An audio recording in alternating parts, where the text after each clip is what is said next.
हरे कृष्णा कृष्णा कृष्णा हरे हरे, हरे Ram Ram Ram Hare Hare. ISKCON में अनेक गुरु हैं, होते हुए भी श्रील प्रभुपाद का भूमिका, श्रील प्रभुपाद का स्थान स्वतंत्र है और सर्वोच्च भी है। इसका अर्थ है श्रील प्रभुपाद इस संस्था का बनाया और संस्था बनाने के नाते अनेक चर्य संस्था को चलाने के लिए नियम कानून अपनी तरफ से प्रस्तुत किए। कैसे आगे संस्था चलेगा और कैसे ये जो वैष्णव परंपरा ब्रह्म मध्य गौड़ीय संप्रदाय की रिप्रेजेंट की दुनिया के लिए ये परंपरा कैसे आगे बढ़ेगा, इसके लिए मध्य भी अपना शिक्षा प्रस्तुत किए और दिए। अपने लेटर में लिख करते हुए अपने भक्तों को अपनी जो परिचालन करने के लिए जो जीबीसी बनाया प्रभुपाद, ये स्वतंत्र रूप में प्रभुपाद सब सुव्यवस्थित रूप में करके रखा। उनको कैसे आगे संस्था चलने के लिए फ्यूचर में भविष्य में चलेगा, वो सभी व्यवस्था श्रील प्रभुपाद ही करके रखे।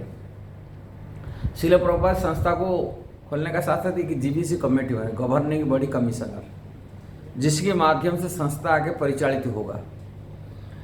इसमें श्रील प्रभुपाद गुरु के बारे में मध्य भी बताई रखे, कैसे गुरु होना चाहिए, कहाँ होना चाहिए। प्रभुपाद अपनी शिक्षा में सब कुछ दे के रखा।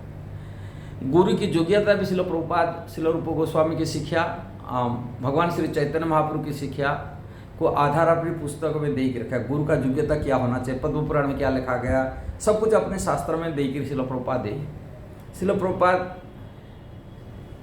की जो शिक्षा जो गुरु के बारे में बताए के रखे, इसी बारे में आज ये वीडियो के माध्यम से मैं बताने के लिए प्रयास कर रहा हूँ। श्रील प्रभुपाद ऐसे गुरु के बारे में जो शास्त्र में जिस प्रकार लिखा है, गुरु की योग्यता प्रभुपाद दिए है।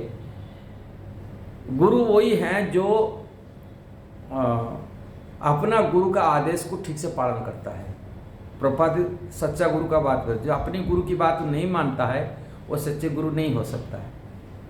प्रथम प्रभुपाद ये साफ बात है। अपने गुरु की क्या बात है, जो पूर्ववर्ती गुरु के आचार्य की बात को परंपरावाद जैसे शिक्षा प्राप्ति किया, वही शिक्षा को दूसरा को दे रहा है। जहाँ पर मनोधर्म आ जाता है, शिक्षा पद्धति अपनी की गुरु के आदेश को पालन नहीं कर रहा है, वहाँ मनोधर्म हो जाता है, पुणे बाद में सहजिया भी बन जाता है। हुआ है कई वृंदावन में देखा जाता है, कई संस्थाएं चला रहे हैं, कई नाम चल रहे हैं, बोलते यहाँ के हमारा गुरु है, किंतु वो गुरु कहाँ अपना गुरु के आदेश को पालन नहीं किया, थोड़ी मनोधर्म प्रचार किया। वो मनोधर्म से थोड़ी सहजिया मनोवृत्ति एक परंपरा चल गया, जहाँ पर शास्त्रों के नियम को पालन नहीं किया जाता है।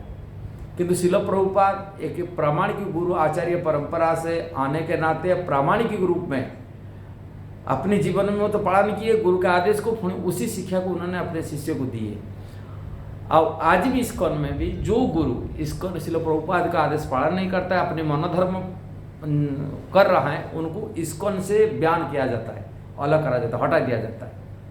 हटा इसी कारण दिया जाता है कारण वो प्रभुपाद का आदेश को खिलाफ में जाता है। का प्रभुपाद जो नियम कानून बनाई रखा, जो पूर्ववर्ती आचार्यों के नियम है, श्रील प्रभुपाद की उनकी गुरु जी भक्ति सिद्धांत सरस्वती महाराज के आदेश हैं कि श्रील रूप गोस्वामी के आदेश है, वो शिक्षा आधार पर नहीं है और मनोधर्म चल रहा है, उसको हटा दिया जाता है। इस्कॉन में ये पॉलिसी बना हुआ, जो मैनेजमेंट कमेटी एक जीवी स्वतंत्र रूप में बना गया, किसी गुरु को नियुक्ति देना और किसी गुरु की जो नियम कानून को तोड़ने वाले को हटा देना चाहिए। अपनी गुरु महाराज कहते थे, हमें इस्कॉन में एक बाउंड्री के अंदर में रहते हैं, जैसे दूसरी जगह पर जो गुरु होते वो अपने हिसाब से स्वतंत्र हिसाब से अपने प्रचार करते, अपने हिसाब से कुछ भी बोलते, कुछ भी आचरण करते, कारण वो शिष्य के सामने तो भगवान है और उनका कोई दोष नहीं देखते हैं, वो कुछ भी करे उनको कोई बोलने वाला नहीं। किंतु इस्कॉन में गुरु एक रेस्ट्रिक्शन नियम से बंधा होता है, जो श्रील प्रभुपाद का आदेश के अंतर्गत होता है। और श्रील प्रभुपाद का आदेश से उनकी नियम से यदि अलग हो जाता है, इस्कॉन का मैनेजमेंट जो होता है बनाता है, गवर्निंग बड़ी होता है, जीबीसी है, उसको हटा देता है, उसको गुरु पद भी रखता नहीं। कारण यहाँ भय रहता है, गुरु के मध्य भी बोलने में आचरण में सावधान बरतना पड़ता है। किंतु बाहर जगह पर गुरु स्वतंत्र होता है, उनको कोई बोलने टोकने वाले कोई बताने वाला नहीं, कारण शिष्य पास वो भगवान है, वो कुछ भी आचरण करे आप कुछ भी बोले चल जाता है, वो भगवान है उनके सामने, शिष्य के सामने में। किंतु इस्कॉन में जो गुरु होते हैं वो स्वतंत्र नहीं है, अपने हिसाब से कुछ भी नहीं कर सकते, उनको स्वतंत्रता नहीं मिला, वो प्रभुपाद जी का आदेश को केवल रिप्रेजेंट करते हैं। अब प्रभुपाद कहे मेरा गुरु कैसा है, मैं गुरु बनेगा, प्रभुपाद बोले मेरा प्रतिनिधि रूप में, मेरा रिप्रेजेंटेटिव रूप में गुरु बनना है, स्वतंत्र हिसाब से नहीं है। प्रभुपाद ये लिख कहे स्वतंत्र हिसाब से जीना, स्वतंत्र आदेश देना, नियम कानून बनाना, स्वतंत्र से कुछ नहीं। जो प्रभुपाद जो नियम बनाया, 16 मारना करना, एकादशी 25 माला करना, 4 नियम को पालन करना, व्रत, ये स्वतंत्र प्रभुपाद जो नियम है वो नियम में चलना पड़ेगा। और जो नियम से हट जाता है तभी उसको गुरु पद से हटा दिया जाता है। इसलिए गुरु को मध्य भी यहाँ सावधान रहना पड़ता है इस्कॉन में, कि दूसरी जगह ये सब चीजें नहीं है, वो गुरु स्वतंत्र है। इसलिए भक्ति यदि कोई करना है वो इस्कॉन में ही कर सकता है। काम भक्ति के लिए नम्रता चाहिए, दीन चाहिए, ये चाहिए, कि दूसरी जगह ये सब चीज नहीं होता है। नियम कानून को तोड़ देता कोई मतलब नहीं होता है। गुरु तोड़ दिया बस, कोई शिष्य हम गुरु तो मानते नहीं, हम क्यों मानेंगे।